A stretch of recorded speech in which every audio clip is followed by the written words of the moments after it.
¿vale? Para que este equipo que estamos utilizando ahora no sea un equipo que lo usa todo el mundo y lo toca todo el mundo, sino vamos a procurar cuidar las cosas. Entonces esta semana, con otro equipo un poquito más sencillito, vamos a montarles a los jóvenes un equipo para que ellos sea el que usen los días sábados y este sea un equipo que solamente sea para los cultos y para el tema de Internet. Entonces yo doy muchísimas gracias al Señor por esta familia de El Salvador, que ayer me volvieron a llamar y me dijeron que ellos no son una familia que nada en la abundancia, son una familia de emigrantes salvadoreños que llevan en Estados Unidos desde el año 2003 y con mucho esfuerzo y con mucho cariño, pues sintieron en su corazón, nos llevan viendo aproximadamente hace 3 meses. El punto de referencia le vino a través de otro hermano, también salvadoreño, que nos lleva viendo 6 meses y le recomendó que comenzara a escucharnos. Y bueno, este hermano sintió en su corazón mandarnos esta ofrenda y gracias al Señor, pues entre lo que él mandó, entre la mesa y el cableado, pues gracias al Señor lo hemos podido cubrir. Así es que Dios es bueno. En menos de una semana se ha podido solucionar el problema. Yo creo que el Señor se merece un fuerte aplauso porque Dios es buenísimo. Dios es muy bueno. Amén. Amén. Damos gracias al Señor, de verdad, por este esfuerzo de hermanos que no conocemos personalmente, pero ellos juegan con ventaja porque ellos nos ven a nosotros.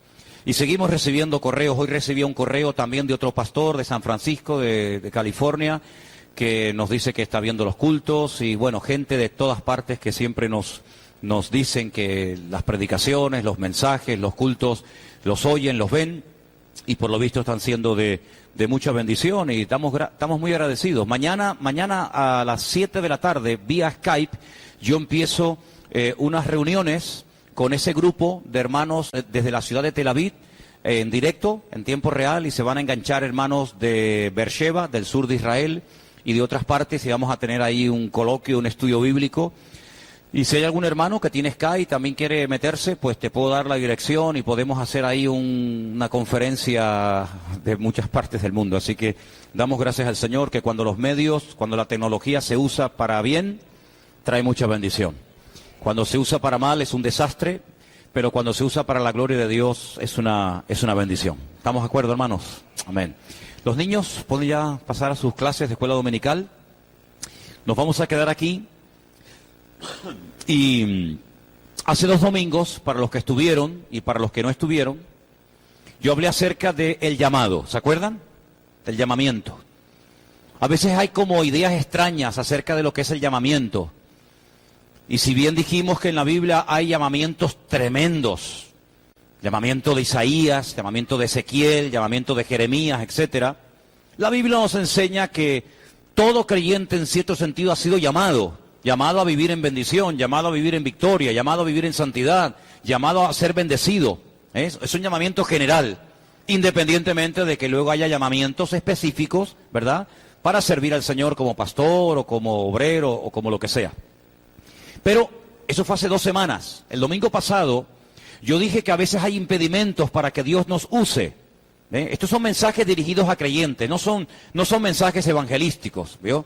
Son mensajes para creyentes y yo dije que a veces hay como enfermedades del alma, ¿sabes? A veces nos podemos enfermar físicamente y vamos al médico, pero luego hay enfermedades, yo digo, del alma, heridas del pasado.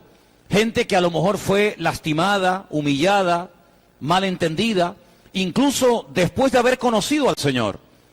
Y entonces se congregan en esta o en cualquier otra congregación y resulta que hay como algo en su vida que es como un freno, como una piedra en el zapato, como una herida abierta que no termina de cicatrizar.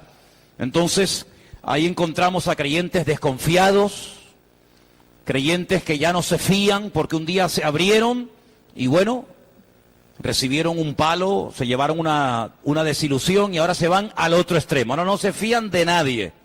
Pueden cambiar de iglesia, de pastor, de país, de lo que sea, pero ahora están como en guardia, ¿verdad? Como dice el refrán, el que se quemó con leche, cuando ve pasar la vaca, sale corriendo, ¿no?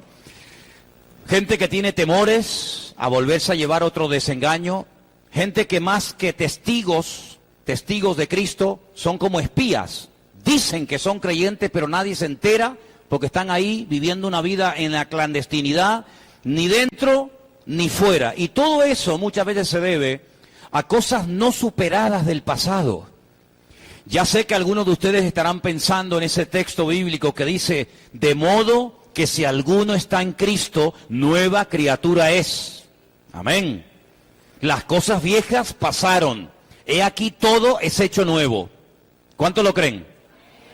Bueno, hermanos, yo creo que en la Biblia los principios son inmutables y cuando uno los cree y lo aplica y los interioriza en su vida, usted ve la bendición del Señor. Pero el problema es que a veces hay como una especie de divorcio entre la teoría y la práctica, entre la realidad de la Escritura y lo que el creyente vive.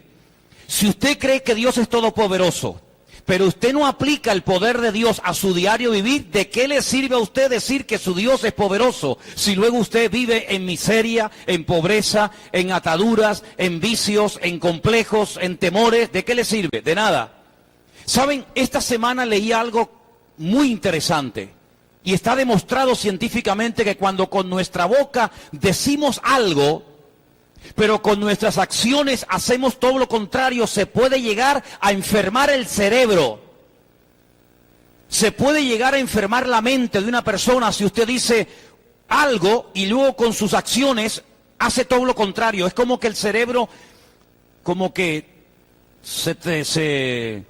no es coherente, así como que el cerebro dice, bueno, este hombre dice que cree en Dios, pero luego vive como si fuera un ateo.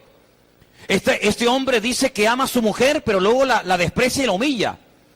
Este hombre dice que el Señor está con él y que le va a bendecir y le va a abrir puertas, pero ante la más mínima situación negativa o problema o adversidad, se hunde. Entonces, son señales que le llegan a nuestro cerebro y a nuestra mente le hacen daño. Y hermanos, ¿cuántas veces nosotros pasamos del culto a la amnesia? En el culto estamos todos de acuerdo con lo que el pastor predica y dice algo y decimos amén. Y yo decía el otro día en las clases que estamos dando de hebreo que la palabra amén es una palabra muy importante. Y yo les dije, escríbanme en la pizarra la palabra amén. Y ahora escríbanme al lado la palabra fe. La palabra amén en todos los idiomas del mundo es la misma, amén.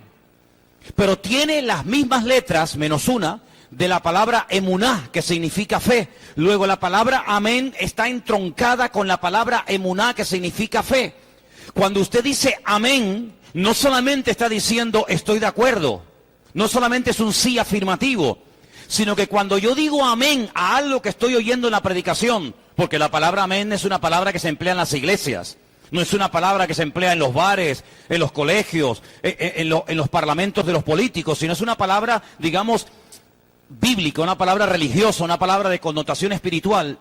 Cuando usted dice amén, usted está diciendo que lo que se está diciendo detrás de esa expresión de amén es que yo creo en una serie de creencias, en una serie de principios morales y espirituales que gobiernan mi vida, con los cuales me siento 100% identificado, y entonces digo amén. Pero después le dije que escribieran la palabra madre.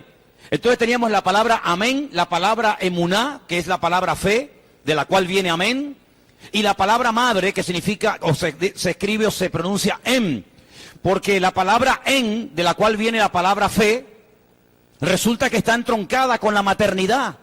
Ahora usted puede entender cuando el apóstol Pablo le escribe una primera carta al joven Timoteo y le dice algo como, Timoteo, la fe que usted tiene ahora, la fe que ahora te ayuda en el ministerio, es una fe que primero la tuvo tu abuela Loida y se la supo traspasar a tu mamá Eunice. Y ahora la fe de tu abuela, que antes era la fe de tu madre, ahora es la fe tuya también. Entonces pasó de la abuela a la madre y de la madre al hijo, 3 generaciones. Porque en el judaísmo, en la cultura bíblica, el padre era el responsable, es el responsable de transmitirle el conocimiento a los hijos. Porque la palabra hijo es igual que la palabra discípulo. Un discípulo es un hijo y un hijo es un discípulo. El primer discípulo que uno tiene en la vida es el hijo o la hija. Y el padre tiene que transmitirle los textos, los capítulos, las historias, en fin, el conocimiento bíblico a su hijo. Por eso se habla del Dios de Abraham, pero también era el Dios de Isaac, su hijo. Isaac le traspasó la fe a su hijo, a Jacob, el nieto de Abraham. Es algo que se va traspasando de generación en generación, y en cada generación esa fe llega más pulida que en la anterior. Por eso Jacob fue capaz de orar por una de sus esposas llamada Raquel, que era estéril. ¿Por qué? Porque ya su papá había orado por su madre, Rebeca, que también lo era. Y por eso Isaac tenía la fe de que su mujer, que era estéril, Rebeca, podía ser sanada, porque su madre, Sara, también lo fue. Es decir, las matriarcas, Sara, Rebeca y Raquel, habían sido estériles, pero Abraham era el punto de referencia y le enseñó a su descendencia que para Dios no hay nada imposible. Aunque la abuela fuera estéril, aunque fuera una mujer de 90 años, para Dios no hay nada imposible. ¿Cuántos dicen amén? Ahora, amados hermanos, cuando vamos a la palabra del Señor nos encontramos que como creyentes se tienen que producir cambios. La vida de un creyente es una vida de continuos cambios. ¿Cuántos dicen amén? Dígaselo al que está a su lado. Mire, hermano, la vida de un creyente es una vida de cambios continuos. Y vamos a verlo. Efesios capítulo 4, por favor. Efesios capítulo 4, se ha leído, si usted prestó atención, la lectura de hoy fue Efesios 5. Yo voy a leer en Efesios 4. El pasaje se titula La nueva vida en Cristo. Yo, para sentirme aún más identificado, le he puesto la vida nueva en Cristo. Le he cambiado el orden de nueva vida a vida nueva, así digo que este capítulo lo escribieron para nosotros. A partir del versículo 17... esta carta, que es una maravilla de carta, ahora hablaremos un poquito de ella, dice lo siguiente. Efesios 4, versículo 17. Esto pues digo y requiero en el Señor, que ya no andéis como los otros gentiles que andan en la vanidad de su mente, teniendo el entendimiento entenebrecido, ajenos de la vida de Dios por la ignorancia que en ellos hay, por la dureza de su corazón, los cuales después que perdieron toda sensibilidad, se entregaron a la lascivia para cometer con avidez toda clase de impurezas. Mas vosotros no habéis aprendido así de Cristo, si en verdad habéis oído y habéis sido por él enseñados conforme a la verdad que está en Jesús. En cuanto a la pasada manera de vivir, despojaos del viejo hombre, que está viciado conforme a los deseos engañosos, y renovaos en el espíritu de vuestra mente, y vestíos del nuevo hombre, creado según Dios en la justicia y santidad de la verdad. Sigo en el versículo 25. Por lo cual, desechando la mentira, hablad verdad cada uno con su prójimo, porque somos miembros los unos de los otros. Airaos, pero no pequéis. No se ponga el sol sobre vuestro enojo, ni deis lugar al diablo. El que hurtaba no hurte más, sino trabaje, haciendo con sus manos lo que es bueno, para que tenga que compartir con el que padece necesidad. Ninguna palabra corrompida salga de vuestra boca, sino la que sea buena para la necesaria edificación, a fin de dar gracia a los oyentes. Verso 30. Y no contristéis al Espíritu Santo de Dios, con el cual fuisteis sellados para el día de la redención. Quítense de vosotros toda amargura, enojo, ira, gritería y maledicencia y toda malicia. Y termino con el texto 32 que dice: antes sed benignos unos con otros, misericordiosos, perdonándoos unos a otros, como también Dios os perdonó a vosotros en Cristo. ¿Cuántos dicen amén? Hay varias referencias a lo largo de la carta de Pablo a los Efesios, aunque realmente más que una carta a los Efesios era, en la opinión de todos los comentaristas, una circular. Esta carta, que si usted va al capítulo 1, verso 1, encuentra la palabra Éfeso. En el texto original, en los manuscritos que nos han llegado, la palabra Éfeso no aparece. Y le voy a decir por qué. En aquellos tiempos no era como hoy en día, que cuando uno escribe una carta suele poner el nombre del destinatario y también el remitente, ¿sí? Quién la va a recibir y quién la envía, ¿verdad? Se pone por la parte delante del sobre, fulanito de tal, su dirección, su nombre, su apellido, la ciudad, el código postal, y por la otra parte se suele poner el remitente. En los tiempos de la Biblia, el correo no existía tal y como lo entendemos nosotros hoy en día. Solamente había un correo oficial. Habían mensajeros, había una especie de correo, para que usted me entienda, en aquellos tiempos, pero no era para la gente común y llana. Era para mandarse mensajes del rey a los soldados, era para cosas oficiales. Por eso iban lacradas, iban marcadas, iban selladas para que nadie tuviera acceso a la lectura. Ustedes pueden ver muchos ejemplos en la Biblia del correo oficial que existía en la época bíblica. Por ejemplo, la famosa carta. Ay, aquella carta que escribió nada más y nada menos que el rey David, de puño y letra, firmada por él probablemente, y que la manda a través de un mensajero que por cierto sería nada más y nada menos que Urías, al que se le pedía en el frente de batalla que se le dejara solo para que cayera muerto en el combate. ¿Se acuerdan de aquello? La gente cuando se mandaba cartas, la mandaba a través de alguien que la llevaba en mano. No es como ir al buzón, usted la pone y ya el correo se encarga de mandarla. No, en aquellos tiempos cuando usted quería mandarle una carta a un amigo, a un familiar o a alguna iglesia, usted tenía que mandar a un mensajero. Y el mensajero llevaba la carta, no llevaba por fuera el nombre, no llevaba el remitente. El que recibía, en el caso de la carta a los Efesios, cuando leía el versículo 1, decía: Pablo, apóstol de Jesucristo, por la voluntad de Dios, a los santos y fieles de Cristo Jesús que están en... Y ahí se ponía Éfeso, pero si la carta la leían en la iglesia de la Odisea, que muchos comentaristas creen que la carta realmente Pablo la mandó a la iglesia de la Odisea, pues ellos leían la carta de Pablo a la iglesia de la Odisea. Si la recibía la iglesia de Colosas, ellos ponían el nombre Colosas, así sucesivamente. Así que la palabra Éfeso no aparece, pero lo que sí aparece a lo largo de la carta son referencias de dónde y cómo se encontraba el apóstol Pablo. Por ejemplo, si usted lee conmigo en Efesios capítulo 3, versículo 1, dice: por esta causa yo, Pablo, prisionero de Cristo Jesús, por vosotros los gentiles. Luego, en la misma carta, Pablo dice que él está preso en Roma. Luego, esta carta forma o pertenece a las famosas epístolas de prisión. Otra referencia, capítulo 4, verso 1. Yo pues preso en el Señor, os ruego que andéis como es digno de la vocación con que fuisteis llamados. Segunda referencia. Tercera, capítulo 6, verso 20. Por lo cual soy embajador en cadenas, que con denuedo hable de él como debo hablar. Es decir, hay tres referencias en la carta de Pablo a los Efesios, capítulo 3, capítulo 4 y capítulo 6, donde él dice que él está preso. Está privado, entre comillas, de libertad, pero aprovecha el tiempo.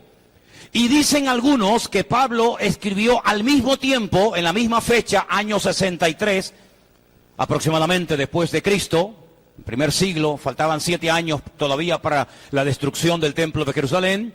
En el año 63 él escribe 2 cartas muy parecidas, con un pequeño matiz o diferencia que ahora les voy a comentar. La carta a los Colosenses y la carta a los Efesios. La diferencia entre una y otra, aunque hay 55 versículos de Colosenses que son exactamente iguales a 55 versículos que encontramos también en la carta de Pablo a los Efesios. 55 versículos idénticos, ¿verdad? Aunque en la carta de Pablo a los Efesios hay 70 palabras, 70 expresiones que no aparecen en ninguna parte del Nuevo Testamento más que en las cartas de Pablo a esta iglesia. Bueno, pues las cartas se mandaban en la mano, ¿verdad? Y cuando llegaban, pues evidentemente la carta que recibía la iglesia la tomaban como si fuera una carta escrita específicamente para ellos.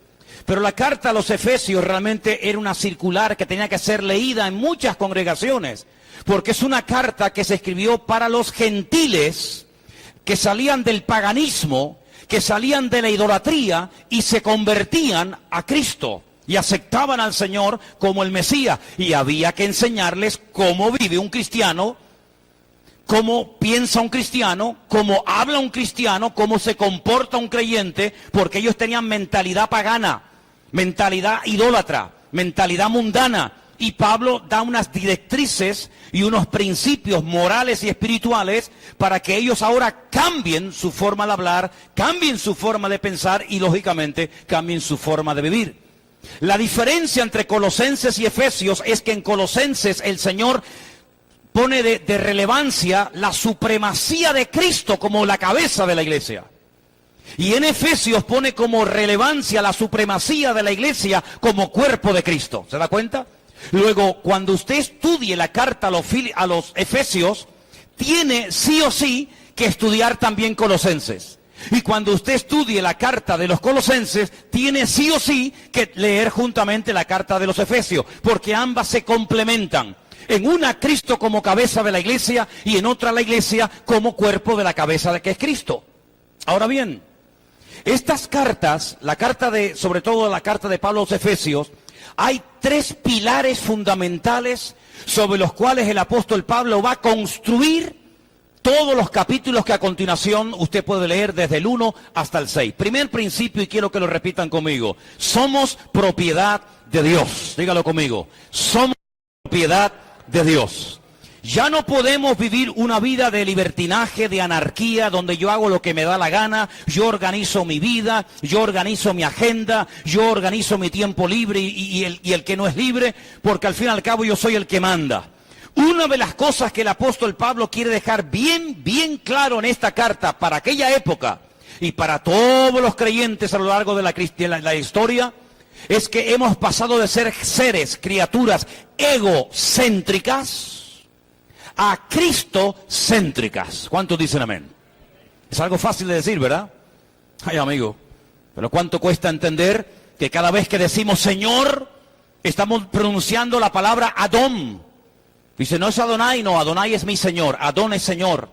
Y la palabra Adón significa amo. De hecho, hay muchísimas oraciones en Israel que se empieza diciendo Adón Olam, Dios del universo, o Señor del universo. Cuando nosotros nos convertimos al Señor, no es simplemente para que Él perdone nuestros pecados. No es simplemente para que Él nos eche una mano y nos ayude en la familia o en el matrimonio o a nivel personal. No. El Evangelio es mucho más que eso. La conversión no es simplemente cambiar de ir a misa a venir a un culto. De hecho, eso no es la conversión. La conversión no es dejar de rezar el rosario y comenzar a orar el Padre Nuestro o cualquier otra oración, no. Hermano, realmente una genuina conversión, por eso no abundan tanto las genuinas conversiones. Abundan las personas que aparentemente dicen que son creyentes. Pueden abundar las personas que en un llamamiento levantan la mano, pero de ahí a que se haya genuinamente convertido, puede haber un abismo. El famoso evangelista Billy Graham, uno de los hombres más oídos de toda la historia de la cristiandad, decía que cuando él hace un llamamiento y ve a miles y a miles y a miles de personas levantando la mano en estadios o en plazas de toro o en cualquier otro auditorio, él no los llama convertidos, como algunas personas que dicen, se convirtieron 5.000 en la campaña. No, un momento. Levantaron la mano 5.000, pero de ahí a que se hayan convertido puede haber un abismo. Él, más que convertidos, hablaba de interesados. Hay 5.000 personas que levantaron su mano interesándose por conocer el Evangelio y ya veremos si se convierten o no se convierten. Es algo muy diferente. El apóstol Pablo nos dice que cuando una persona genuinamente se ha convertido, entra a formar parte del reino de Dios. Y en ese reino hay un rey, en ese reino hay una autoridad, y esa autoridad se llama Cristo Jesús, que es nuestro Señor, nuestro Rey, nuestro Kyrios, y es la máxima autoridad sobre nuestra vida. Y Pablo en la carta a los Efesios dice, nosotros ahora tenemos un amo, tenemos un dueño. Ahora, nosotros no vivimos en una sociedad donde hay esclavos y libres, en el sentido literal de la palabra, aunque estamos rodeados de millones de esclavos, más que nunca. Pero en los tiempos del Imperio Romano, había multitud de esclavos. ¿Y qué era un esclavo? Era, hermanos, un número, era un objeto. Ni siquiera tenía nombre propio. podían ser vendidos, podían ser cambiados como mercancía en cualquier momento que el amo lo deseara. No tenían vacaciones, no tenían seguridad social, no tenían papeles, no tenían derechos. Podían ser juzgados en cualquier momento sin juicio previo. Podían ser condenados, azotados, maltratados, humillados, matados. Y no tenían derecho ni abogado. Solamente los ciudadanos romanos no pagaban impuestos, no podían ser juzgados sin antes ser juzgados, no podían ser condenados sin antes ser juzgados previamente, etcétera, etcétera. Luego, cuando Pablo habla de que tenemos un amo, en aquellos tiempos se entendía que un amo podía hacer o deshacer sobre la vida de un esclavo. Da igual si estuviera cansado. Hay una historia que Jesús cuenta que dice, vamos a ver, cuando el esclavo viene del campo cansado, después de haber trabajado todo el santo día, cuando llega a casa, ¿ustedes creen que se sienta y come él primero? Hubiera sido lo lógico, lo normal, ¿verdad? En nuestra mentalidad, donde priman los derechos humanos y donde no podemos abusar de los empleados. En aquellos tiempos no, querido. En aquellos tiempos el amo decía, ¿estás cansado? Sí, pues te aguantas. Primero me pones de comer a mí, de paso me lavas los pies, me acomodas la casa y al final del día, si te queda algo de tiempo, comes tú. Y uno dice, qué crueldad. Es que los tiempos de la Biblia, aquellos siglos, fueron tiempos de tremenda crueldad. Así eran, hermanos, como animales, privados de todo derecho y de toda oportunidad. Solamente los esclavos judíos, solamente ellos, en el año de jubileo, podían ser puestos en libertad. Pero si usted era un esclavo filisteo, un esclavo amorreo, o había caído en las manos de algún pagano, olvídese, usted ya nunca más volvería a ser una persona libre. Nunca más. Por eso muchas veces se habla en la Biblia de la libertad gloriosa de los hijos de Dios, que antes éramos esclavos y ahora somos libres. En aquellos tiempos la libertad era un regalo, un privilegio. Había gente que nacía como esclavos, vivían como esclavos y morían como esclavos. Ahora bien, el Señor dice a través de la pluma, de la boca del apóstol Pablo, que ahora nosotros tenemos un dueño, una autoridad, y es nuestro Señor, y a Él le rendimos cuenta. Segundo principio que Pablo enseña en esta carta a los Efesios: nuestra vida ahora tiene propósito. Dígalo conmigo, nuestra vida tiene propósito. Primero era que somos propiedad de Dios. Segundo, nuestra vida tiene un propósito. Es decir, si Dios te ha comprado es porque hay algo en tu vida que Él quiere usar. Nadie se le ocurriría comprar a un esclavo simplemente para tenerlo como un objeto decorativo en una casa. Se ponía una especie de plataforma, de tarima, se les desnudaba y entonces se pujaba. ¿Cuántos dan? 1.000, 2.000, 1.500, 8.000, 4.000. La persona que iba a comprar el esclavo o la esclava, como si fuera a comprar un animal, le podía ver cómo estaba el estado de la dentadura, si estaba fuerte o enclenque, si le gustaba o no le gustaba, como auténticos animales. Así se hacían las subastas públicas, hermanos. Tremendo. ¿Qué le parece? Y cuando se compraba un esclavo o a una esclava, decía, este me vale para trabajar en el campo, porque está fuerte. Esta me vale para ser sirvienta en la casa y para atender a mi señora. Este jovencito me vale para hacer todos los recados y todas las cosas que yo no quiero hacer, se las voy a encargar a él. Es decir, cuando se compraba un esclavo y se pagaba por él, era porque se compraba para algo. Bueno, ¿no hemos sido nosotros igualmente comprados? ¿No nos compró el Señor Jesucristo a precio de sangre? ¿Cuántos dicen amén? Luego, si Él nos compró, fue por algo. Eso quiere decir que tu vida y la mía tienen un propósito.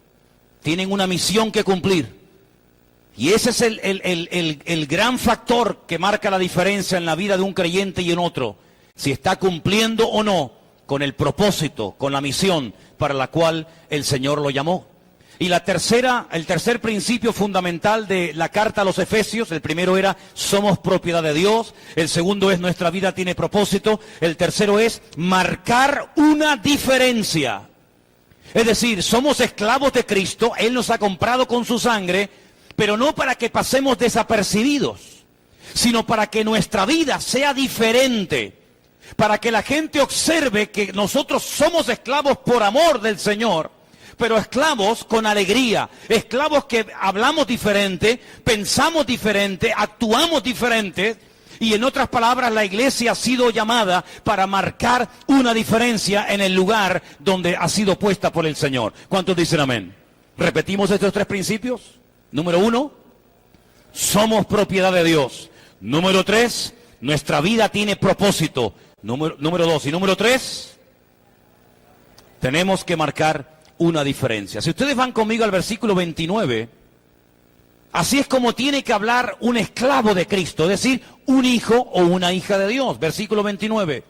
Ninguna palabra corrompida salga de vuestra boca, ninguna, sino la que sea buena para la necesaria edificación, a fin de dar gracia a los oyentes. ¿Cuántos de los que están aquí antes de entregarle su vida al Señor, por su boca salían palabritas? No me diga cuáles, no me interesan. Yo sé más que usted. Yo desde que era así tenía una boca que era terrible. No tenía el don de lenguas, pero tenía una lengua que era un don. Terrible. La Biblia dice prohibido, como dicen en Venezuela, como dicen grosería. ¿No decían? Esa se me quedó a mí, no se dicen grosería.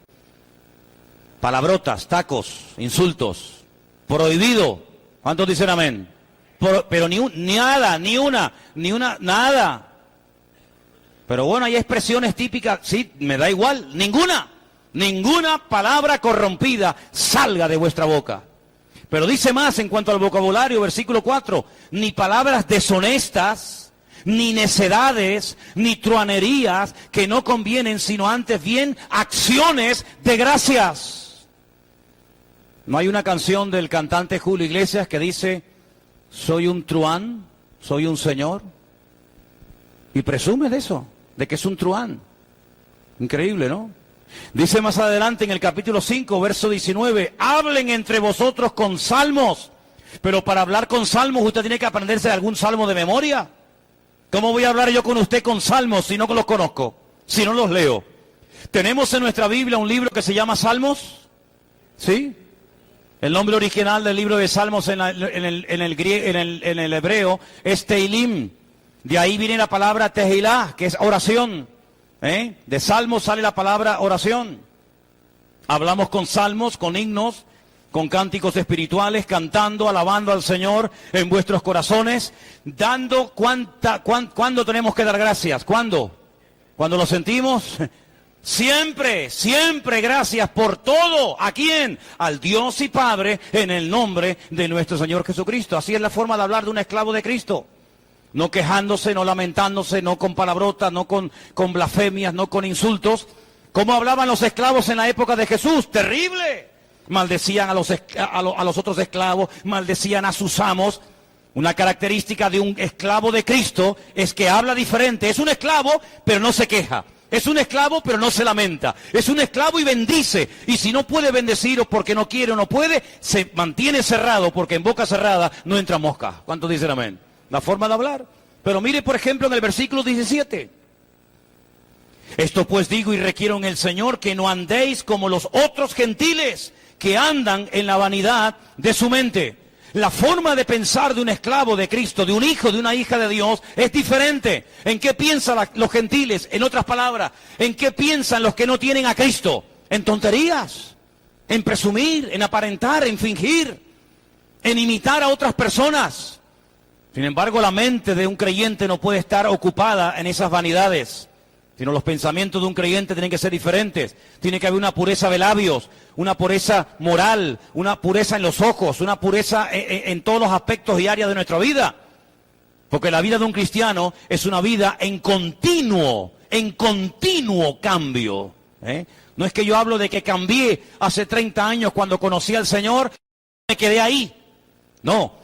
Ese fue el cambio principal, pasar de muerte a vida. Pero yo dije el domingo pasado, y lo recuerdo, que cuando el Señor Jesucristo resucitó a Lázaro, Lázaro no podía caminar, porque Lázaro salió atado con unas vendas y con unas ligaduras que le impedían moverse.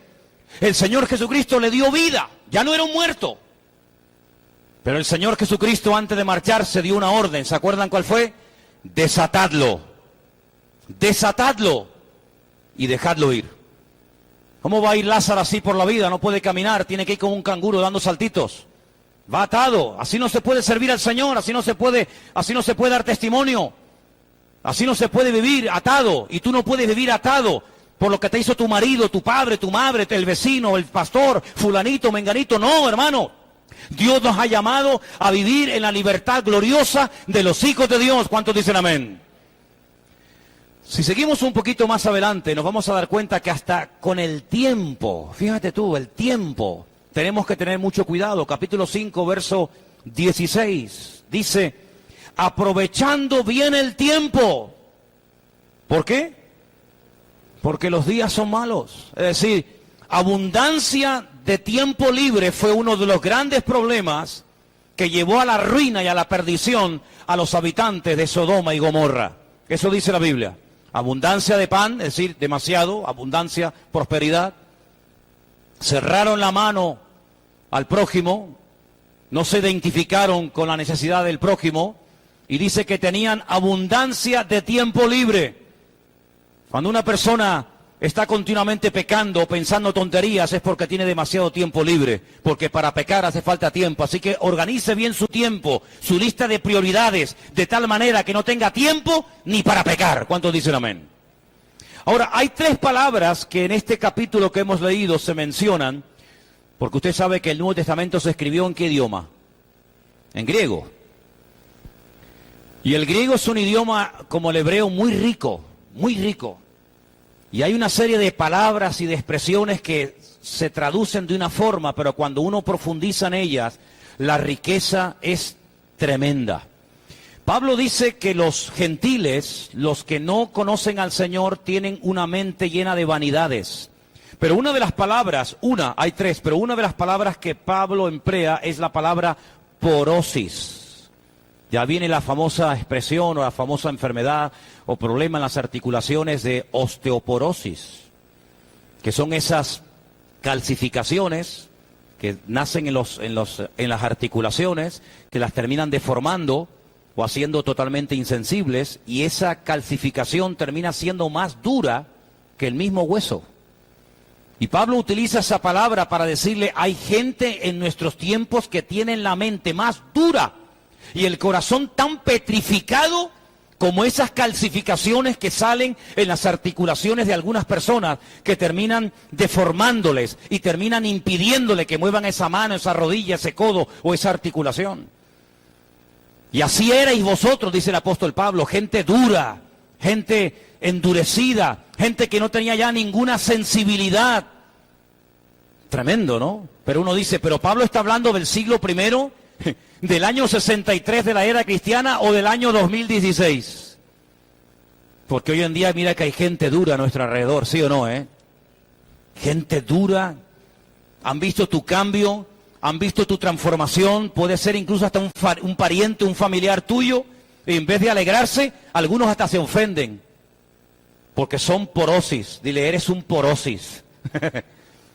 Una persona endurecida, sin ninguna sensibilidad a las cosas del Señor, petrificado. Otra palabra que emplea es la palabra aselgeía. Y tengo aquí digamos, la definición de esta palabra que aparece en el texto original y significa, escucha, es una disposición a todo tipo de pecados. Es decir, están abiertos a lo que sea. Hombres, mujeres, niños, niñas, de noche, de día, con 1, con 4. Impresionante. Abiertos a todo, pero lo malo. Cuando le habla del Señor se cierran, pero para lo pecaminoso están abiertos. Esa palabra tiene que ver con una actitud que hoy en día está muy al orden del día, y es que la gente llegará a un punto en el que no tendrán vergüenza por el pecado que están practicando. No lo ocultan, no se preocupan de lo que puedan pensar los que lo están viendo, porque son personas que han perdido toda sensibilidad, como hemos dicho, pero toda vergüenza, no les importa nada, no tienen escrúpulos, y además alardean y presumen y están orgullosos de su desorden. Y ahí tenemos todos los años, no solamente en Madrid, sino en muchas ciudades del mundo, el famoso Día del Orgullo Gay. Orgullo gay. Porque están orgullosos de ser unos degenerados, porque están orgullosos de llevar una vida de desorden, antinatura. Los famosos Sexólogos a nivel mundial, Master and Johnson, dijeron, y no son cristianos, dijeron que la homosexualidad y el lesbianismo son auténticas aberraciones sexuales. Y hay enfermedades que contraían en un principio los homosexuales, que los que no lo eran no las contraían. Luego, lógicamente, se transmitieron a todo tipo de personas. Dios ama a los homosexuales, por supuesto que sí, pero no va a permitir ni el pecado de ellos ni el de ningún otro pecador, porque Dios dice que la paga del pecado es la muerte. Y la homosexualidad no es una enfermedad. La homosexualidad es un desorden que puede ser corregido solamente con el poder de Dios, porque muchísimos homosexuales son auténticos amargados y gente que son esclavas y personas que incluso han querido salir de eso, pero no pueden, porque hay como una especie de atadura en su vida. Ya sé que si esto lo ve más de uno en los medios de comunicación dirán que somos fanáticos, me da igual lo que digan. Hay en algunas naciones, y una de ellas, Estados Unidos, en algunos estados, que usted ya no puede decir absolutamente nada de los homosexuales, porque tienen más derechos ellos que los que no lo son. Pero a mí me da igual lo que opinen los medios de comunicación, y me da igual si me multan, y me da igual si me encarcelan, me da exactamente igual. La homosexualidad es un pecado antinatura. Dios creó a un hombre para una mujer y a una mujer para un hombre. Y cuando el hombre rompe la estructura divina, que se atenga a las consecuencias, mi querido hermano. Y lamentablemente este país fue el primero de Europa. Qué gran orgullo, ¿no? El primero de Europa, antes que Italia, antes que Francia y antes que otras naciones, en aprobar el matrimonio entre hombres y entre mujeres. Y así le va a España, que no levanta cabeza, y dudo que la levante, porque todavía no ha pedido perdón por haberse saltado a la torera, como se suele decir vulgarmente, los principios establecidos por la palabra de Dios. Y no ha habido ni uno, ni de derecha, ni de izquierda, ni de centro, que haya tenido el valor de decir esto es un desorden, esto no agrada a Dios, esto trae consecuencias a corto y a largo plazo, pero como son cobardes, porque detrás de esa gente hay votos, son capaces de casarse hasta con el diablo con tal de sentarse en la poltrona.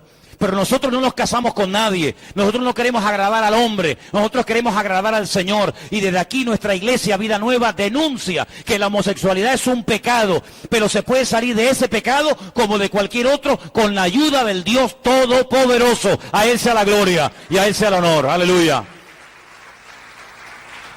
Pierden la vergüenza, no les da ninguna vergüenza, ya no tienen que pecar a ocultas. Yo me acuerdo, hace años, los que fumaban porros, ¿qué lo hacían a escondidas? No se les veía. Hoy en día lo hacen a cara descubierta, no hay ningún problema. Se siente peor el que los observa que el que comete el pecado. Así era la sociedad de los griegos. Los griegos sí eran muy cultos, los griegos eran una filosofía tremenda, le daban una importancia tremenda al culturismo, al hedonismo, pero eran unos auténticos degenerados. Y así va a ser una de las características de la generación de los últimos tiempos, la degeneración, la depravación total y absoluta. Pero hay una tercera palabra, y es la palabra plenonexia. Esta palabra los griegos la definían como una codicia arrogante. Déjeme que le lea una pequeña definición. Esta palabra significa ansia incontrolada de poseer lo que le pertenece a otra persona. Hay mujeres que se empeñan en robarte el marido y le da lo mismo si tu marido es un buen hombre, si tiene hijos, si lleva contigo 20 años o 15 días, le da exactamente igual. Se les mete entre ceja y ceja robártelo y hasta que no lo consigan no van a parar. Son personas que se dejan utilizar por los demonios, personas que, como dice la Biblia, hurtan, matan y destruyen. Y no sienten ningún tipo de pudor, sino todo lo contrario. Lo publican, lo comentan, se sacan fotografías, las mandan por aquí, las mandan por allá, porque tienen este problema terrible. Personas que están dispuestas a sacrificar la paz de los demás con tal de obtener sus objetivos, lo que desea. Esta palabra, pleonexia, es un deseo irresistible de tener lo que no tenemos el derecho de tener. No es algo nuevo, en el corazón del hombre esto siempre ha estado, hermanos. Esto siempre ha estado. ¿Y de dónde nace todo esto? De Satanás. La Biblia nos enseña que cuando Satanás, antes de la caída, era aquel arcángel querubín protector, que estaba 24 horas al día, por poner una medida de tiempo, en la presencia del Señor, llevando la alabanza y la adoración, tremendo privilegio. Él quería más. Pero él quería lo que Dios nunca le iba a dar, que era el recibir honra, el recibir el reconocimiento. Subiré, me sentaré en el trono de Dios. Pues si Dios está sentado en el trono y tú te quieres sentar en su trono, quiere decir que quieres quitar a Dios del trono para ponerte tú. Pero así hay gente hoy en día en la vida. No les importa, no tienen ningún tipo de prejuicios. Si tengo que robar los ahorros de una persona mayor porque quiero quedarme con ese dinero, lo hago. Si tengo que engañar, mentir, ultrajar, manipular, pisotear o incluso hasta matar, lo hago. Porque es una ansia que me carcome el alma y hasta que no consiga lo que quiera, no voy a parar. Así era Acab, ¿se acuerdan de Acab? Hace poquito hablamos de él. Uno de los reyes más perversos, el más perverso de la historia del pueblo de Israel, casado con la perversa Jezabel. Fíjate lo que tenía este hombre, era un rey, hermano. Un rey puede tener todo lo que le dé la gana, pero él se empeñó en una pequeña viña del vecino llamado Nabot. Nabot le dijo: yo no puedo venderte esta tierra, tú lo sabes, nuestra ley, la ley de Moisés nos prohíbe vender la tierra porque la tierra no es mía, la tierra es del Señor. La tierra que yo recibí de mis padres la tienen que recibir mis hijos y mis hijos a sus hijos. No podemos vender la tierra del Señor. Pero él se empeñó. Y Jezabel, ¿qué hizo? Levantó calumnia, puso falsos testigos contra Nabot. Y dice que lo apedrearon, lo mataron hasta la muerte injustamente. Y ahora llega y le dice esta perversa a su marido: desciende, toma la viña de Nabot, ya no hay ningún problema. Oye, que has dejado una familia sin padre, que has dejado a unos hijos sin padre, que te has cargado a un hombre inocente, que has levantado falso testimonio. No importa, los que tienen esta mentalidad perversa y retorcida y diabólica, no les importa mentir, engañar, manipular, lo que haga. Fíjate cómo está describiendo Pablo la mentalidad de los griegos en su época. Gente insensible, gente petrificada en el alma, en el corazón, gente sin ningún tipo de vergüenza. Así eran las personas a las cuales Pablo quería alcanzar para el Señor Jesucristo. ¿Y sabe lo que les dice? Y así eran muchos de ustedes. Pero ¿quién fue el que ablandó el alma? ¿Quién fue el que hizo esa obra milagrosa de derretir esos corazones? El Señor Jesucristo, cuando entró en sus vidas. Pero, hermanos, la herencia espiritual que recibimos pesa mucho, más de lo que ustedes se imaginan. La cultura, las costumbres, las tradiciones, cuando nos convertimos al Señor, no es que se olvidan definitivamente, no, cuidado. Hay gente que todavía tiene costumbres y prácticas y palabras y actitudes de antes de conocer al Señor, y lo que el apóstol Pablo intenta enseñarnos a través de esta carta es que, hermanos, tengan mucho cuidado con volver atrás.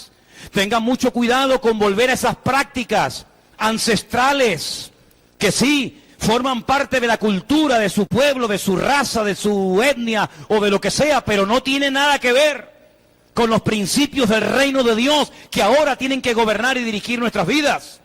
El apóstol Pablo nos da 3 consejos. Versículo 22. En cuanto a la pasada manera de vivir, ¿qué dice? Despojaos.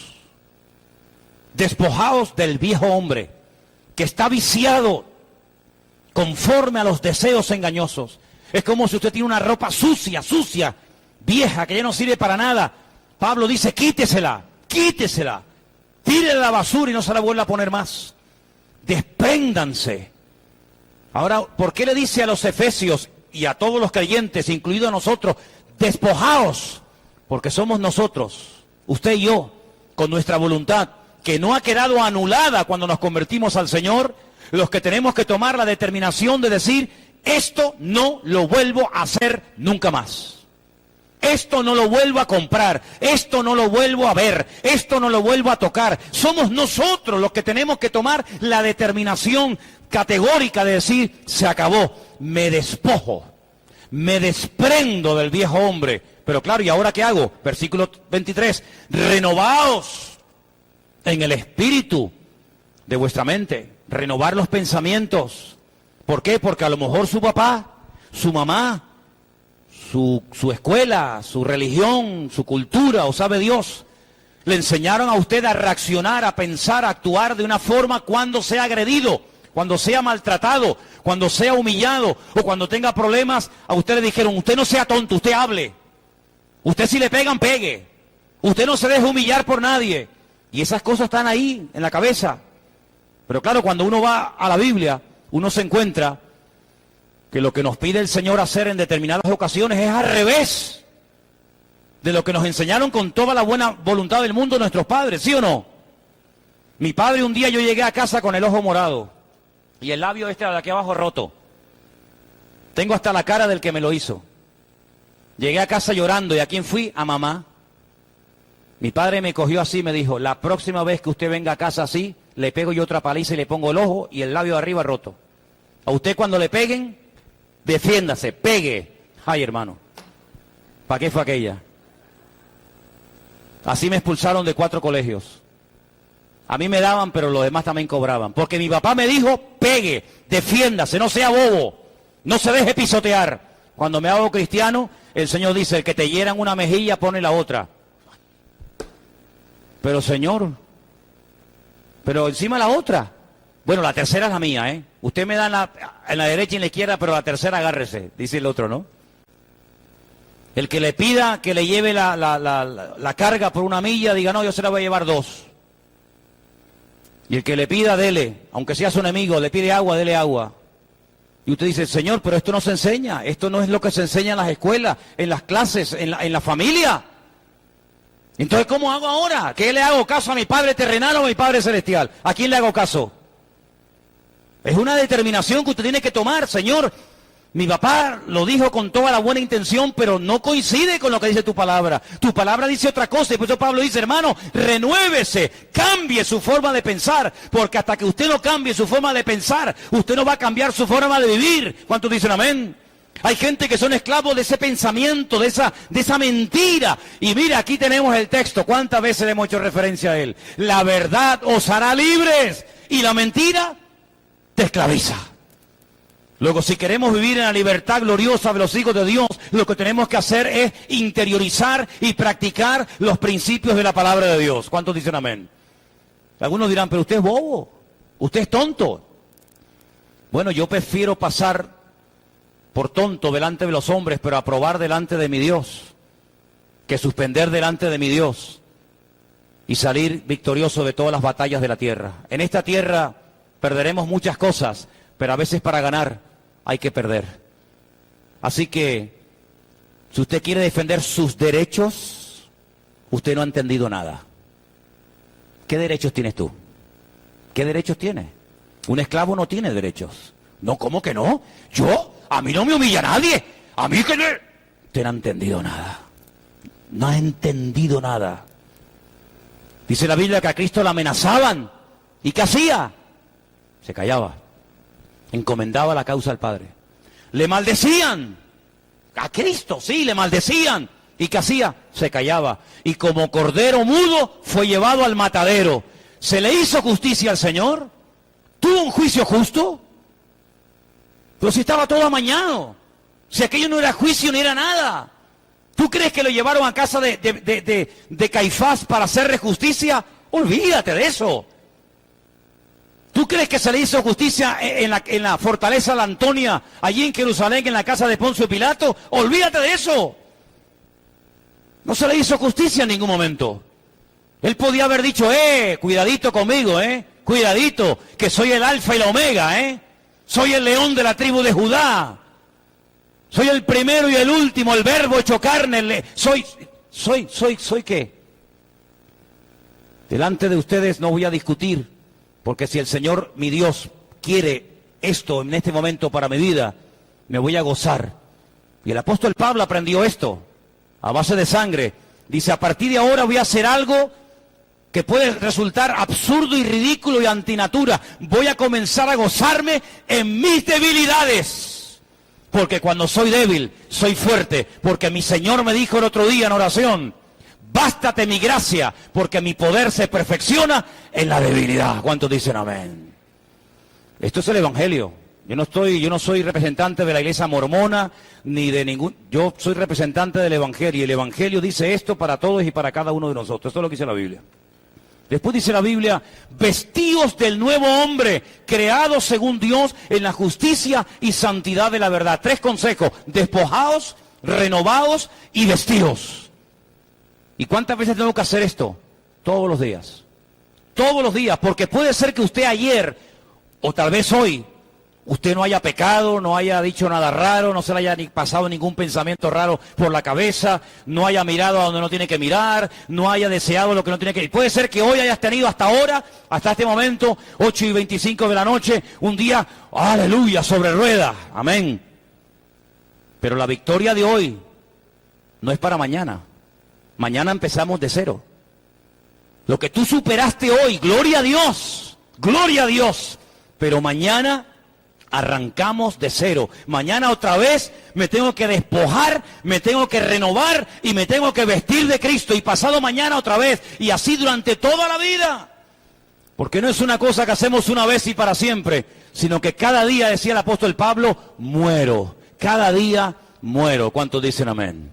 Ahora, en el versículo 22 al 24 hemos encontrado estas palabras, pero Pablo lo que está tratando de enseñarle a estos recién convertidos, paganos o gentiles, es que a través de Cristo ellos tienen que marcar una diferencia en el lugar donde viven.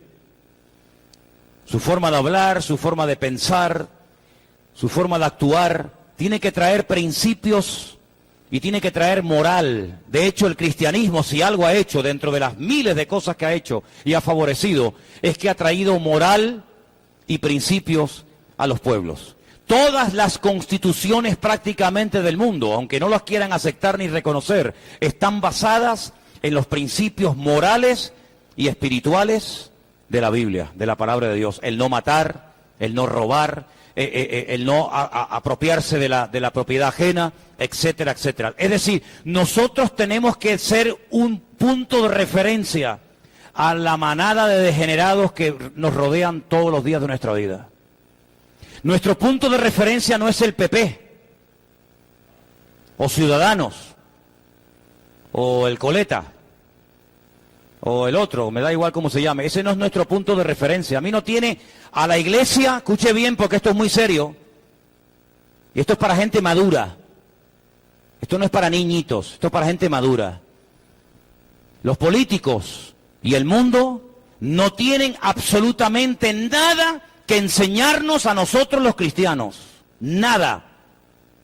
Somos nosotros los que Dios ha puesto en este mundo para enseñarle al mundo cómo reconciliarse, si es que quieren, con el Creador y con el Señor del universo. ¿Cuántos dicen amén?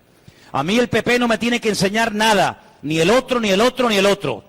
Somos nosotros los que hemos sido puestos por el Señor en esta tierra para ser embajadores de un reino que va mucho más allá de los reinos de este mundo.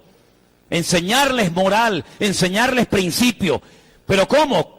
Bueno, los griegos tenían un sistema de aprendizaje muy interesante, hermanos. Leí esta semana que cuando un griego quería ir a una clase de oratoria, es decir, aprender a hablar en público, le enseñaban 3 principios fundamentales. Lo primero que le enseñaban era teoría. Lógicamente, todo en la vida tiene una teoría. Tocar un instrumento tiene una teoría. A ver, pregúntenle al Armandito para que vea la teoría que tiene la música. Mucha teoría. Cuando usted quiere sacar el carnet de conducir, lo primero que tiene que aprender, ¿qué es? La teoría. Hay mucha teoría. Hemos dado homilética en la iglesia, hemos dado hermenéutica. Hay mucha teoría.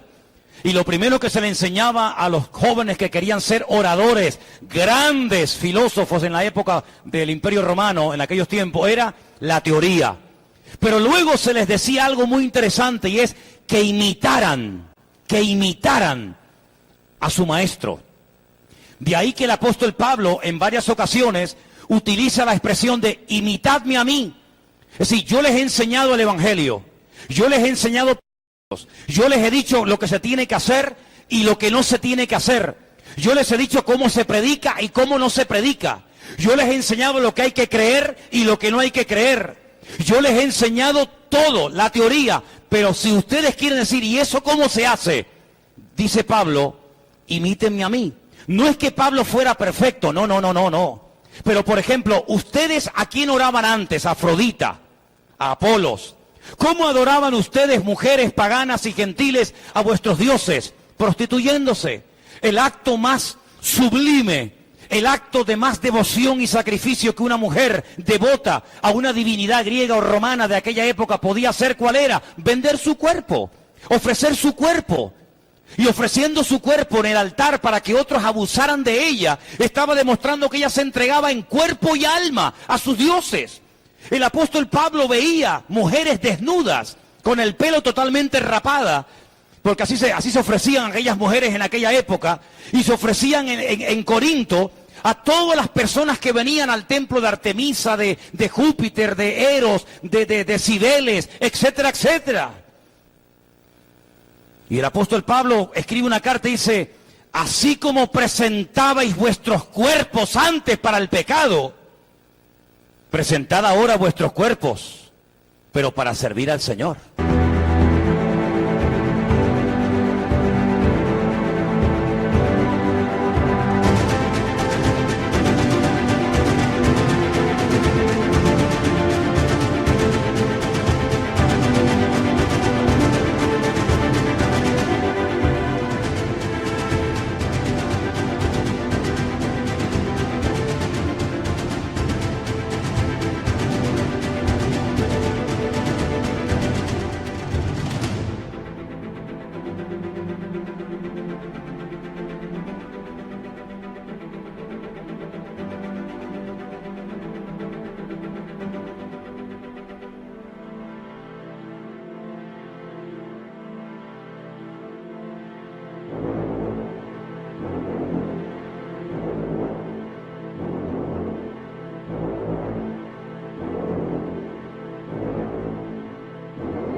Porque ahora os avergonzáis de lo que hacíais con vuestros cuerpos, porque no os queda nada de aquello.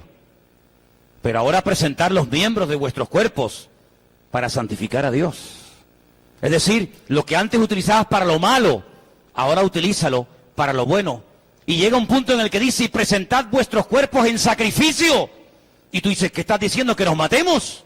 No, como sacrificio vivo, santo, agradable a Dios, que es vuestro culto racional, no irracional, disparatado, sino es un culto que tiene raciocinio, un culto que tiene moral, un culto que tiene principios.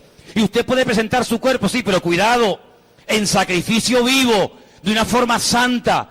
Y si usted, hermana, practicó la prostitución, le decía Pablo en aquel tiempo, por ejemplo, las hermanas de Corinto, y usted no quiere que la gente sepa ahora, en su nueva vida en Cristo, que usted fue una prostituta sagrada en los templos de la época, y claro, cuando le vean que usted no tiene pelo, la gente va a decir, ah, mira, esta fue una prostituta, póngase un velo, tápese el pelo, tápese la cabeza, para que nadie sepa si tiene o no tiene cabello.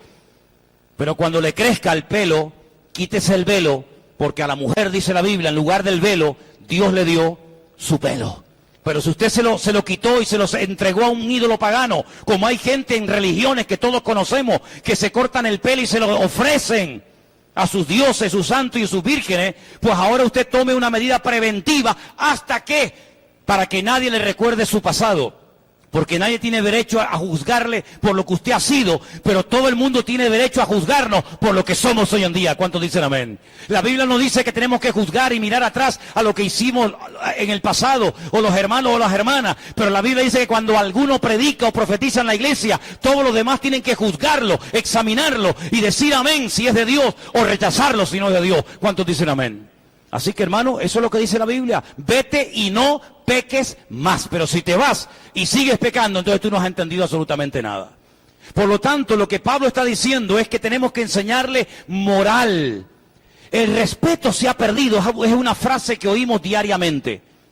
Los alumnos han perdido el respeto a los maestros. Los hijos han perdido el respeto a los padres. Y así, un largo etcétera. Antiguamente se le tenía temor, respeto a la policía. Hoy en día, en algunos casos, hasta la policía le tiene miedo a ciertas y determinadas personas y barrios que ni siquiera quieren entrar allí. Todo ha cambiado. Hoy en día lo malo es bueno y lo bueno es malo. ¿Cómo se puede recuperar eso? ¿Cómo podemos enseñarle al mundo que hay un estilo de vida diferente, de respeto, de orden, de sometimiento? ¿Quién va a enseñar eso? ¿Qué partido se va a proponer? ¿Qué partido pone en su programa electoral? Vamos a enseñar como asignatura prioritaria el respeto de los hijos hacia los padres. Ninguno, porque aunque lo intente va a ser un fracaso. Vamos a enseñar moral. Vamos a enseñarle a España a vivir una vida moral. Vamos a enseñarles a orar. Vamos a enseñarles a tener una buena relación los padres con los hijos y los hijos con los padres. Vamos a enseñarles principios para que las familias se lleven bien. Olvídese de eso. Pero Dios ha puesto en este mundo a su pueblo, a su cuerpo, a su iglesia, para que a través de tu boca, de tu vida y de la mía, podamos decirle al mundo que hay una forma diferente de vivir. Y por eso tenemos toda la autoridad y cuidado cuando digamos eso. Mundo, mírenos a nosotros para que vean lo que Cristo ha hecho en nuestras vidas. ¿Cuántos dicen amén? Es una tremenda responsabilidad, ¿no le parece? Ahora, déjeme que le diga algo y quiero terminar haciéndole una pregunta. ¿A quién imita la gente hoy en día? ¿A quiénes imitan? ¿A quiénes observan? ¿A los triunfadores? ¿A los que han marcado una diferencia por lo que han hecho, por lo que han dicho? ¿A los que son diferentes? Si yo le pregunto a ustedes, hermanos, ¿me podría dar usted 5 nombres del Eibar Club de Fútbol? Dice, ¿de quién? Dice, Eibar, ¿eso qué es? Ni saben, ¿no? ¿Me puede decir usted 3 nombres de los jóvenes del equipo del barrio de la Salud? ¿Me puede usted decir 3 nombres de futbolistas famosos? Dígamelo, dígalo. ¿A qué saben? Es que a mí no me gusta el fútbol, pero lo sabe. ¿En quién se fija la gente? Los chicos, ¿el nombre de quién quieren llevar en su camiseta en la espalda? ¿De los que pierden? ¿De los que son los peores? Siempre los triunfadores en el cine, en la música, en el deporte o donde sea, son los que marcan una diferencia y son los que atraen, para bien o para mal, la vida de muchas personas, a veces de jóvenes. Se tatúan, se peinan, ahora todo el mundo dice, ¿de dónde salió eso? ¿Ah, amigo? La iglesia ha sido puesta en esta tierra para vivir una vida tan atractiva. Escúcheme bien lo que le digo, Tenemos que vivir una vida tan atractiva que la gente diga, yo quiero ser y quiero tener lo que ese hombre y lo que esa mujer tiene. Esa es la vida que tenemos que vivir nosotros. Por eso yo me vuelvo otra vez al mensaje del domingo pasado y le digo, hermano, ¿qué imagen estamos proyectando? Si usted vive una vida en derrota, si su vida es un desastre, ¿qué le van a imitar a usted? ¿Qué testimonio, qué mensaje va a dar a usted? El mundo ya no tiene mensaje. Pero la iglesia, los hijos de Dios, todavía tenemos un mensaje que dar. El mundo no tiene ya más modelos que imitar, pero nosotros todavía tenemos un modelo inigualable, que es el Señor Jesucristo. Su vida partió la historia en 2. Hay un antes y un después de Él. Cuando usted va a la Biblia, usted dice, caramba, José era un esclavo, pero un esclavo diferente. Un esclavo atractivo, por dentro y por fuera. Un esclavo que marcaba una diferencia. Un esclavo que el amo que lo compró dijo, lo voy a poner como mi mayordomo. ¿Por qué? Porque Dios está con él.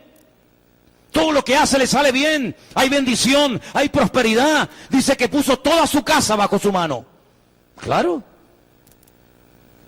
David, cuando Saúl estaba disparatado, loco, perdido, con demonios, que ya Dios ni estaba con él, ¿a quién llamaron para que calmara en las noches de tormento al rey Saúl? ¿A quién llamaron?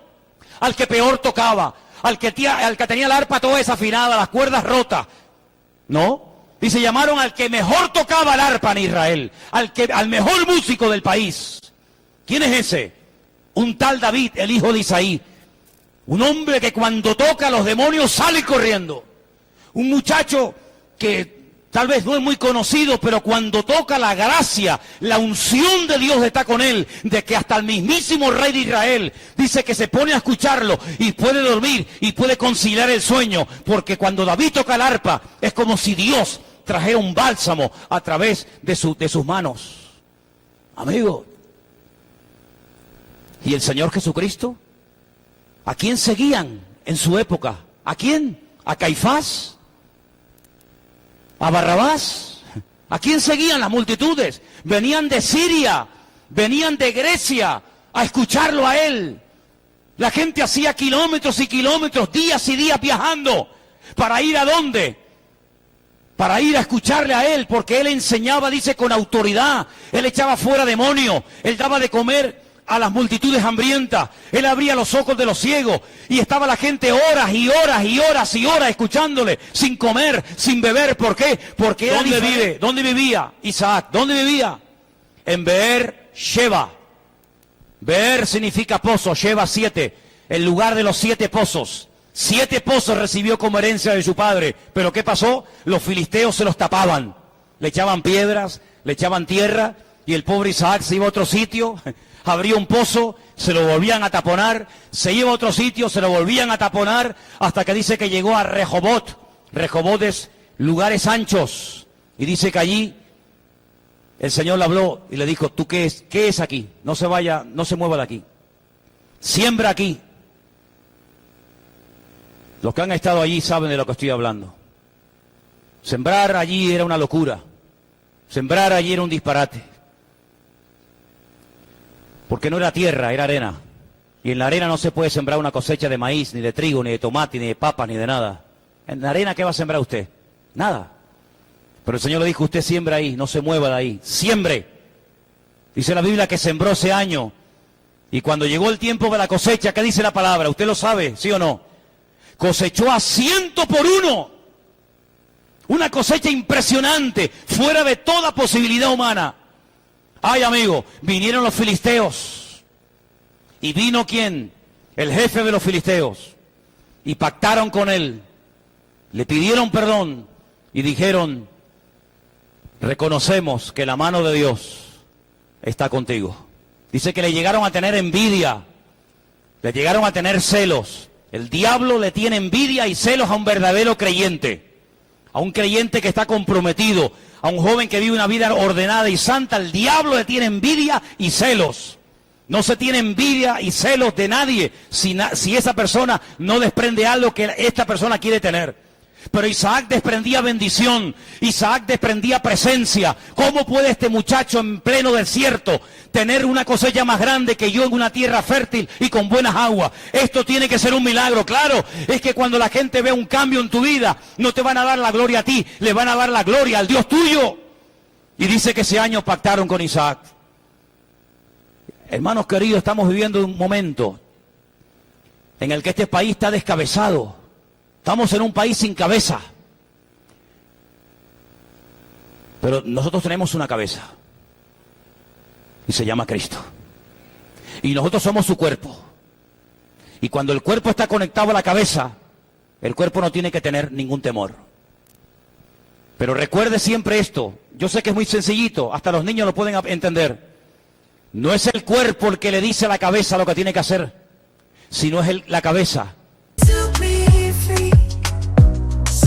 Cherish every moment, every day. For your love has lit my path in everywhere. In the tender touch of your hand, I find the strength to rise and stand. Through every trial, every tear we've shed, your love's been the shelter where I find my bed. For your love's been my anchor in life's stormy seas, a beacon of hope guiding me to be free. So I'll cherish every moment, every day. For your love has lit my path in every way. With gratitude in my soul, I'll sing this song. For the love we share is steadfast and strong. La que le da las instrucciones al cuerpo. Hay creyentes que cuando oran le dicen a Dios lo que tiene que hacer, cuándo y dónde y cómo. No, ya no vivo yo, más que se haga tu voluntad en mi vida. Usted es cuerpo. Puede ser que en ese cuerpo usted sea oreja, puede ser que en ese cuerpo sea boca, puede ser que en ese cuerpo sea nariz, pero no es cabeza. Ninguno de nosotros somos cabeza. Somos miembros los unos de los otros, bien unidos. pero tenemos todos una cabeza en común. Y esa cabeza es nuestra autoridad, es nuestro Adón, es nuestro Señor. Y de Él vienen las instrucciones. Y por eso cuando nos levantamos por la mañana y cuando nos levantamos y hacemos frente al día y a la vida, le tenemos que decir al Señor, ¿qué quieres que haga hoy? ¿Cuáles son tus instrucciones? Díctame, Señor, el plan, la agenda para este día. Y cuando nosotros nos sometemos a Él y nos despojamos de nosotros mismos, de nuestra sapiencia, de nuestra experiencia, de nuestra sabiduría, como dijo el apóstol Pablo, cuando fui a vosotros, ustedes saben lo que yo les predicaba. ¿Qué les predicaba? A Cristo crucificado. ¿Para qué? Para que no se quedaran sorprendidos ni enganchados, ni cautivados a humana sabiduría, sino que vuestra fe esté puesta en el Dios vivo y en el Dios verdadero. Eso es lo que predicamos. La gente allá afuera tiene que ver en nosotros algo diferente. Mañana cuando vayas a trabajar, cuando vayas al instituto, a la universidad o donde sea, marca una diferencia. Si verdaderamente tu vida está conectada con la fuente, si verdaderamente tu vida está conectada al Señor, al autor de la vida, nuestra vida tiene que ser una forma de hablar distinta, de pensar diferente. Si no, seremos exactamente iguales, con la diferencia de que en vez del domingo ir al estadio, venimos a un lugar llamado iglesia, pero no habrá ninguna diferencia. Con la diferencia de que en vez de haber ido el domingo a la playa, hemos venido a un culto. Pero si nos oyen hablar igual, pensar igual, reaccionar igual y actuar igual, ¡qué vida atractiva! ¿Qué diferencia estamos marcando? Ninguna. Así que, hermanos, tenemos un propósito en la vida. Que Dios te ayude a cumplirlo. Pero no puedes pasar mucho tiempo de brazos cruzados. No estés de brazos cruzados viviendo tu relación con el Señor. Tienes que hacer algo, ¿eh? Aquí en esta iglesia te tienes que poner las pilas. No te acostumbres a entrar y salir. ¡Ay, qué bonito el mensaje! No. Esto es un ejército. Y en un ejército los soldados tienen que estar activos, velando y orando. Tienes que buscar tu sitio, tienes que ponerte las pilas, no seas un vago. Sé una persona activa en el reino, involúcrate en las cosas del Señor. Y el Señor te quiere usar, pero en la medida en que tú te dejes usar, el Señor usará tu vida. ¿Cuántos dicen amén? Vamos a orar, hermanos, por favor. Incline su rostro en esta tarde y pídale al Señor de verdad, de corazón: Señor, yo quiero vivir según las leyes del reino. Yo quiero agradarte, Señor, con mi vida. Yo quiero servirte, Padre. Si hay costumbres, tradiciones, palabras, cosas en mi vida que no son de Dios, quítalas de mí, Señor. Quiero vivir en orden, quiero vivir en santidad, esforzado, comprometido, entregado. Eso es lo que dice la Biblia. Ese es el verdadero evangelio. Adaptarnos, someternos a nuestra autoridad. Y nuestra autoridad es el Rey de Reyes y el Señor de los Señores. Mi vida, mis recursos, mi tiempo, le pertenecen a Él.